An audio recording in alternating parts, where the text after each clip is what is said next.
Daniel's story begins in 605 BC, when King Nebuchadnezzar of Babylon conquers Jerusalem, capturing Daniel and other Jewish nobles to serve in his court. Young, brilliant, and full of promise, Daniel quickly rises in Babylonian society, but he has something even more powerful than intellect: an unshakable faith in God. In the 6th century BC, the world was a place of great empires, powerful kings, and constant conflict. Among the greatest of these empires was Babylon, a city that had not only political and military dominance, but also immense cultural and religious influence. During this period, Jerusalem, the capital of the Kingdom of Judah, fell under the siege of the Babylonian Empire.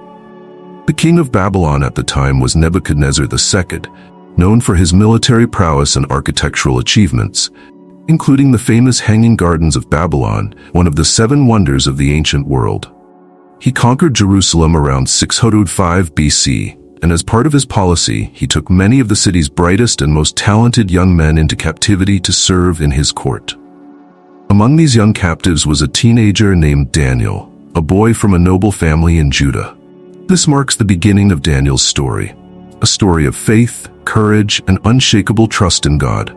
Through Daniel's life, we see the incredible power of unwavering devotion to God in the midst of overwhelming circumstances. His story begins in captivity, but as we will see, it is a journey that brings him into positions of influence over some of the greatest empires of the ancient world. When Daniel, along with other noble young men, was taken to Babylon, he found himself in a completely foreign land. Babylon was not just an impressive empire, but also a center of pagan worship and idolatry. The Babylonians believed in many gods and had a rich mythology that shaped their worldview. This was in stark contrast to the monotheistic faith of Daniel and the people of Israel, who worshipped Yahweh, the one true God. Nebuchadnezzar had a specific plan for the young captives. He wanted to assimilate them into the Babylonian culture and mold them into loyal servants of his empire.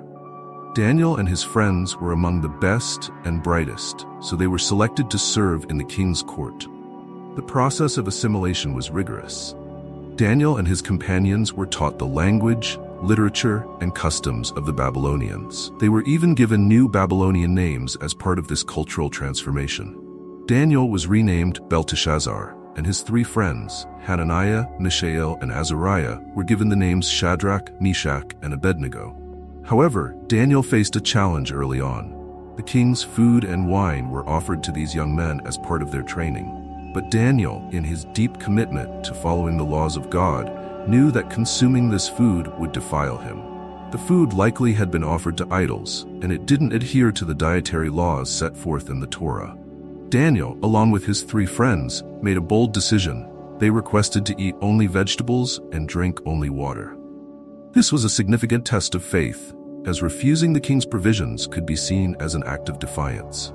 Despite the risk, Daniel trusted in God's provision. He asked the chief of the eunuchs overseeing their training to test them for 10 days on this diet. At the end of the 10 days, Daniel and his friends were not only healthier than the other young men, but they were also stronger and more robust. This miraculous result demonstrated God's faithfulness to those who honor him. The chief of the eunuchs allowed them to continue their diet, and Daniel and his friends excelled in every aspect of their training, surpassing all their peers in wisdom and understanding. As time passed, Daniel became a trusted servant in the Babylonian court. However, his greatest opportunity for influence came when King Nebuchadnezzar had a disturbing dream. The king's dream was so troubling that he called for all the wise men of Babylon, astrologers, magicians, and enchanters, to interpret it. But there was a catch. Nebuchadnezzar refused to tell them the dream itself. He demanded that his wise men not only interpret the dream, but also first reveal what the dream was, something no one had ever asked before. The wise men were at a loss. They explained that no human could possibly reveal both the dream and its meaning without being told. In a fit of anger, Nebuchadnezzar ordered the execution of all the wise men of Babylon, including Daniel and his friends. When Daniel heard of this decree, he sought an audience with the king and requested time to seek an answer from God. That night, Daniel prayed earnestly, seeking God's wisdom. In a vision, God revealed the king's dream and its interpretation to Daniel. Full of gratitude, Daniel praised God, saying, "Blessed be the name of God forever and ever, for wisdom and might are his." The next day, Daniel appeared before Nebuchadnezzar. He told the king that no wise man, enchanter, or magician could reveal the mystery, but there was a God in heaven who reveals secrets. Daniel then proceeded to describe the dream. Nebuchadnezzar had seen a massive statue with a head of gold, chest and arms of silver, belly and thighs of bronze, legs of iron, and feet made of a mixture of iron and clay. In the dream, a stone, not cut by human hands, struck the statue and shattered it, reducing it to dust. The stone then grew into a great mountain that filled the entire earth. Daniel explained that the statue represented a succession of kingdoms, beginning with Nebuchadnezzar's own Babylon, represented by the head of gold. The silver chest and arms symbolized a kingdom that would arise after Babylon, which we later know as the Medo-Persian Empire, followed by the Bronze Kingdom, the Greek Empire, and then the iron and clay, which represented a divided future kingdom. The stone that destroyed the statue represented the eternal kingdom of God, which would one day overthrow all human kingdoms and reign forever. Nebuchadnezzar was astonished. Not only had Daniel revealed the dream, but his interpretation was clear and compelling. In response, the king fell prostrate before Daniel and declared, "Truly, your God is the God of gods and the Lord of kings." Daniel was elevated to a high position in the kingdom, and his friends, Shadrach, Meshach, and Abednego, were also promoted to positions of power. This moment marked the beginning of Daniel's rise in Babylon. He had demonstrated not only his wisdom but also the superiority of his God over the gods of Babylon. Yet, even in this elevated position, Daniel never wavered in his loyalty to God. He understood that his wisdom and success came from God alone. While Daniel was rising to prominence, his three friends, Shadrach, Meshach, and Abednego, faced a challenge of their own. Nebuchadnezzar, full of pride after hearing the interpretation of his dream, decided to erect a massive golden statue on the plain of Dura. This statue was a symbol of the king's power and perhaps even his desire for his kingdom to last forever. Nebuchadnezzar issued a decree that when the music played, all people, regardless of their background or faith, were to bow down and worship the golden image. Anyone who refused to worship the statue would be thrown into a fiery furnace. Shadrach, Meshach, and Abednego knew that worshiping the statue would violate God's commandment against idolatry. When the music played and everyone around them bowed down, they stood firm, refusing to compromise their faith. This act of defiance did not go unnoticed. The king's officials, jealous of the power and influence of these Hebrew men, reported their disobedience to Nebuchadnezzar. Enraged, the king summoned Shadrach, Meshach, and Abednego and gave them one last chance to bow to the statue. But their response was a powerful declaration of faith. "O Nebuchadnezzar, we do not need to defend ourselves before you in this matter. If we are thrown into the blazing furnace, the God we serve is able to deliver us from it, and he will deliver us from your hand. But even if he does not, we want you to know, O king, that we will not serve your gods or worship the image of gold you have set up." Nebuchadnezzar, furious at their defiance, ordered the furnace to be heated 7 times hotter than usual. The 3 men were bound and thrown into the furnace, and the heat was so intense that the soldiers who carried them were killed by the flames. What happened next was nothing short of miraculous. As Nebuchadnezzar looked into the furnace, he was astonished. Instead of seeing 3 men burning in agony, he saw 4 figures walking around unharmed. The 4th figure, he declared, looked like a son of the gods. He immediately ordered the men to be brought out of the furnace, and when they emerged, not a hair on their heads was singed, nor was there any smell of fire on their clothes. Nebuchadnezzar, overwhelmed by what he had witnessed, praised the God of Shadrach, Meshach, and Abednego. He declared that no other God could save in such a way and issued a decree that anyone who spoke against their God would be punished. The 3 men were promoted in the kingdom, and their faith in God was vindicated in a spectacular way. The next chapter in Daniel's story is one of the most fascinating in the entire Bible because it records the personal testimony of Nebuchadnezzar himself. After the miraculous deliverance of Shadrach, Meshach, and Abednego, Nebuchadnezzar continued to reign over Babylon. However, his pride had reached new heights. Despite witnessing the power of God multiple times, the king still believed in his own invincibility. One night, Nebuchadnezzar had another dream, and once again, he called upon Daniel to interpret it. In this dream, the king saw a great tree that reached to the heavens, providing shelter and food for all the creatures of the earth. But then a watcher, a holy messenger, came down from heaven and declared that the tree should be cut down, leaving only the stump. The stump was then bound with iron and bronze, and the king was told that he would be driven away from people and live among the animals, eating grass like an ox, until he acknowledged that the Most High God rules over the kingdoms of men. When Daniel heard the dream, he was troubled. He knew that this dream was a warning to Nebuchadnezzar. With great respect, Daniel explained that the tree represented the king himself. The cutting down of the tree symbolized Nebuchadnezzar's coming downfall. He would lose his mind, live like a wild animal, and be driven from human society until he humbled himself before God. However, Daniel also gave the king hope. The stump remained, symbolizing that his kingdom would be restored once he recognized God's sovereignty. Nebuchadnezzar seemed to take the warning to heart, but as time passed, his pride returned. One day, while walking on the roof of his palace, he looked out over the vast city of Babylon and said, "Is this not the great Babylon I have built as the royal residence, by my mighty power and for the glory of my majesty?" At that very moment, a voice from heaven declared that the time for Nebuchadnezzar's judgment had come. He was driven away from his throne and lived like an animal for 7 years. His hair grew like the feathers of an eagle, and his nails became like the claws of a bird. He ate grass and wandered in the wilderness, completely removed from human society. After 7 years, Nebuchadnezzar finally lifted his eyes to heaven and acknowledged the greatness of God. His sanity was restored, and so was his kingdom.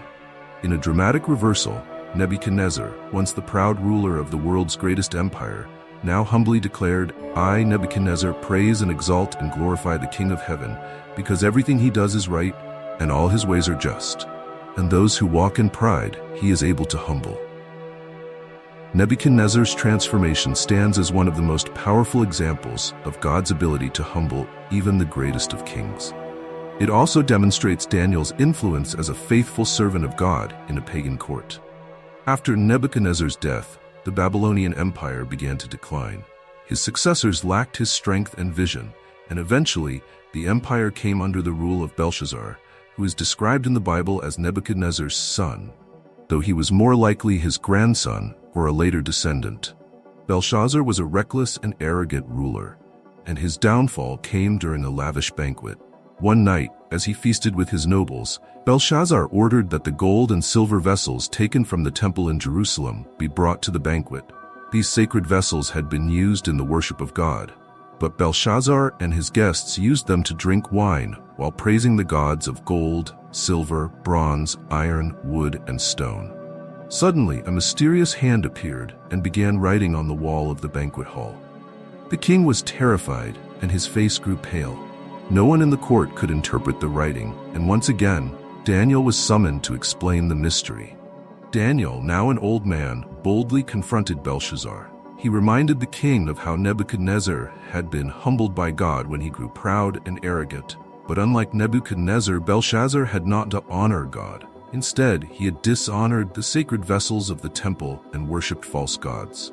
Daniel then interpreted the writing on the wall. Mene, Mene, Tekel, Parsin. He explained that these words meant that God had numbered the days of Belshazzar's reign, that he had been weighed on the scales and found wanting, and that his kingdom would be divided and given to the Medes and Persians. That very night, as Belshazzar was feasting, the city of Babylon was conquered by the Medo-Persian Empire under the leadership of Cyrus the Great. Belshazzar was killed, and the great Babylonian Empire came to an end. This marked the fulfillment of the prophecy Daniel had interpreted years earlier in Nebuchadnezzar's dream, where the head of gold, Babylon, would be replaced by the chest of silver, the Medo-Persian Empire. With the fall of Babylon, the Medo-Persian Empire came to power, and a new ruler, Darius the Mede, was appointed to govern Babylon. Daniel, known for his wisdom and integrity, quickly earned the favor of Darius and was appointed as one of 3 high officials over the entire kingdom. In fact, Daniel was so distinguished by his exceptional qualities that Darius planned to set him over the whole kingdom. However, Daniel's rapid rise to power stirred jealousy among the other officials and satraps. Unable to find any fault in his conduct, they devised a plan to trap Daniel using his faith. Knowing that Daniel prayed to his God 3 times a day, they persuaded Darius to issue a decree that for 30 days, no one could pray to any god or human except the king. Anyone who violated this decree would be thrown into the lion's den. Despite knowing about the decree, Daniel remained faithful to God. He continued to pray, as was his custom, with his windows open toward Jerusalem. His enemies quickly reported his actions to the king, and though Darius respected Daniel and regretted the situation, he was bound by the law of the Medes and Persians, which could not be altered. Reluctantly, Darius ordered Daniel to be thrown into the lion's den, but before doing so, he expressed hope that Daniel's God would deliver him. The den was sealed with a large stone, and Darius spent a sleepless night, fasting and worrying about Daniel. At the first light of dawn, the king hurried to the lion's den and called out, "Daniel, servant of the living God, has your God, whom you serve continually, been able to rescue you from the lions?" To his amazement, Daniel answered, "O king, live forever. My God sent his angel, and he shut the mouths of the lions.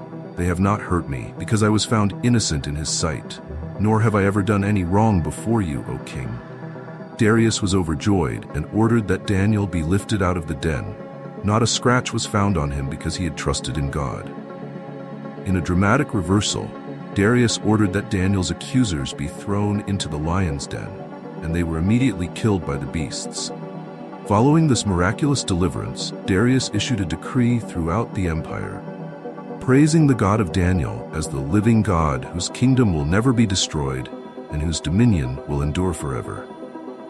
Daniel's story doesn't end with the lion's den. In the later chapters of the book of Daniel, we are given a glimpse into his prophetic visions. These visions, which span from the reign of Nebuchadnezzar to the reign of Darius and beyond, reveal the rise and fall of future empires and the ultimate establishment of God's eternal kingdom. In Daniel 7, the prophet receives a vision of 4 great beasts, each representing a different kingdom. The first beast is a lion with eagle's wings, symbolizing Babylon. The second is a bear raised up on one side, representing the Medo-Persian Empire. The third is a leopard with 4 wings and 4 heads, symbolizing the Greek Empire under Alexander the Great. The fourth beast, more terrifying than the others, represents the Roman Empire.